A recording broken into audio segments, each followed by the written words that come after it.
Hello friends, હું જ્યોતિ ગજ્જર સુરતથી. આજે હું તમારી સાથે વાલની દાળનું શાક કેવી રીતે બનાવવું એની રેસીપી શેર કરીશ. જેમ ચણાની દાળ, તુવેરની દાળ, અડદની દાળ કે પીળી મગની દાળ હોય એમ કરિયાણા સ્ટોરમાં વાલની દાળ પણ મળે. એને અમે ભરડો વાલની દાળ પણ કહીએ.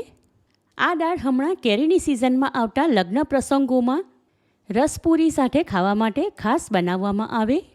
સળંગની દાળની જેમ વાલની દાળનું શાક પણ ખાવામાં બહુ જ ટેસ્ટી લાગે અને ઓછી મહેનતે માત્ર 12થી 15 મિનિટમાં બનાવી શકાય. તો ચાલો આ મજેદાર રેસીપી શરૂ કરીએ. સળંગની દાળ બનાવવા માટે વાલ પલાળીને અંકુરિત કરવામાં આવે. જ્યારે આવી વાલની દાળ કરિયાણા સ્ટોરમાં રેડીમેડ મળે એ મેં અહીં 1 કપ ફૂલ ભરીને વજનમાં 250 ગ્રામ લીધી. એને એક પહોળા વાસણમાં લઈને 3થી 4 વાર પાણી વડે સારી રીતે ધોઈ લઈએ. દાળ સારી રીતે ધોઈને કોરી કરી લીધી. હવે એમાં 2થી 2.5 કપ જેટલું પાણી ઉમેરીશું. ત્યારબાદ આ વાસણને ઢાંકણ લગાવીને હમણાં 2 કલાક માટે દાળ પલાળીને રાખીશું. આશરે 3 કલાક પછી દાળ સારી રીતે પલળીને ફૂલી ગઈ તમે જોઈ શકો છો.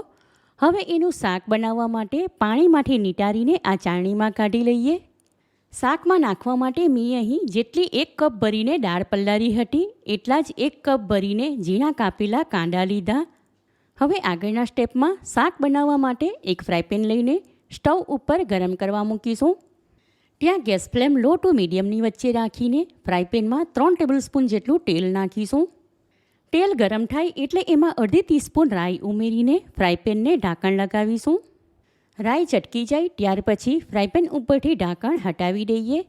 હવે એમાં 1 ટીસ્પૂન અજમો, 1/2 ટીસ્પૂન હિંગ, ઝીણા કાપેલા કાંદા અને 2 નંગ સૂકા લાલ વઘારના મરચાં ઉમેરીને મિક્સ કરીશું. હવે ફ્રાયપેનમાં થોડી વારે હલાવતા રહીને કાંદા સાંતળી લઈએ. આશરે 4 મિનિટ પછી કાંદા સાંતળાઈ ગયા એટલે એમાં હલકો ગુલાબી કલર આવી ગયો. હવે એમાં 1 ટીસ્પૂન વાટેલા તીખા લીલા મરચાં, 1 ટીસ્પૂન ભરીને વાટેલું આદું લસણ, 1 ટીસ્પૂન ધાણા જીરું પાવડર, અડધી ટીસ્પૂન હળદર, અડધી ટીસ્પૂન તીખું લાલ મરચું અને અડધી ટીસ્પૂન કાશ્મીરી લાલ મરચું ઉમેરીને કાંદા સાથે સારી રીતે મિક્સ કરી લઈએ. 1 મિનિટ માટે મસાલા પણ સાંતળી લીધા. હવે એમાં પલાળેલી વાલની દાળ અને સ્વાદ પ્રમાણે 1/4 ટીસ્પૂન મીઠું ઉમેરી સારી રીતે મિક્સ કરીશું. સળંગની દાળ જલ્દીથી તૂટે નહીં, આખી જ રહે. જ્યારે આ ભરડો વાલની દાળ જલ્દીથી તૂટી જાય માટે ફ્રાયપેનમાં હલકે હાથે ટવેટો ફેરવીશું. પાણી ઉમેરવા પહેલાં દાળ આ રીતે કાંદા અને મસાલા સાથે સારી રીતે મિક્સ કરી લેવી જેથી કરીને દાળની ઉપર તેલનું કોટિંગ થઈ જાય એટલે બન્યા પછી દાળ બિલકુલ છૂટી જ રહે.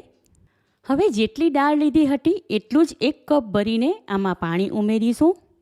1 મિનિટ પછી દાળમાંનું પાણી ગરમ થઈને ઉકળવા લાગ્યું માટે આ ટાઈમ પર આ પાણી એકવાર ટેસ્ટ કરી લઈશું. આમાં મીઠું મરચું બધું જ પરફેક્ટ છે, કંઈ પણ ઉમેરવાની જરૂર નથી. હવે ફ્રાયપેનને ઢાંકણ લગાવીને ગેસ ફ્લેમ બિલકુલ લો તરફ રાખીશું. 2 મિનિટ થાય એટલે ફ્રાયપેન ઉપરથી ઢાંકણ હટાવીને દાળમાં ટવેટો ફેરવી લઈશું.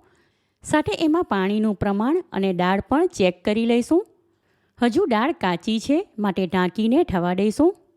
બીજી 2થી 3 મિનિટ માટે દાળ ઢાંકીને થવા દીધી. હવે ફ્રાયપેન ઉપરથી ઢાંકણ હટાવી દઈએ. પહેલાં ફ્રાયપેનના તળિયામાં જે પાણી હતું એ બધું જ હવે દાળમાં સમાઈ ગયું માટે આ ટાઈમ પર દાળ દબાવીને એકવાર ચેક કરી લઈએ. દાળ 2 આંગળીની વચ્ચે રાખીને દબાવીએ તો મેશ થઈ જાય છે એટલે કે હવે આ વાલની દાળ રેડી થઈ ગઈ. હવે આમાં ટવેટો ફેરવવાની જરૂર નથી, નહીં તો દાળ તૂટી જાય. વાલની દાળનું શાક રેડી છે તો હવે છેલ્લે 1/3 ટીસ્પૂન જેટલો ગરમ મસાલો હાથમાં લઈને એમાં ઉપરથી નાખીશું. ત્યારબાદ ફ્રાયપેનને ઢાંકણ લગાવીને ગેસ ફ્લેમ ઓફ કરી દઈએ એટલે મસાલાનો ફ્લેવર એમાં સારી રીતે આવી જાય. વાલની દાળનું સુપર ટેસ્ટી શાક રેડી છે. સળંગની દાળની જેમ આ વાલની દાળનું શાક અમારે ત્યાં અમને બધાને બહુ જ ભાવે માટે કેરીની સિઝનમાં ઘણીવાર બનતું હોય છે. કારણ કે કેરીની સિઝનમાં કેરીનો રસ હોય એટલે સાંજના ટાઈમ પર ખાવા માટે આ શાક ઝટપટ ઓછા ટાઈમમાં ઓછી મહેનતે બનાવી શકાય. એકવાર તમે આ શાકની રેસીપી ચોક્કસ ટ્રાય કરો, ઘરમાં બધાને જ ભાવશે. અને તમને મારી આ રેસીપી કેવી લાગી એ કમેન્ટ કરીને જણાવો. પસંદ આવી હોય તો વિડીયોને લાઈક કરીને વધારેમાં વધારે શેર કરો. ચેનલ પર નવા હો તો સબસ્ક્રાઈબ કરીને બાજુમાં બેલ આઇકન પર ક્લિક કરો, એટલે આવનાર દરેક નવી રેસીપીનું નોટિફિકેશન તમને મળતું રહે. ફરી મળીશું એક નવી રેસીપી સાથે. Eat healthy and stay healthy.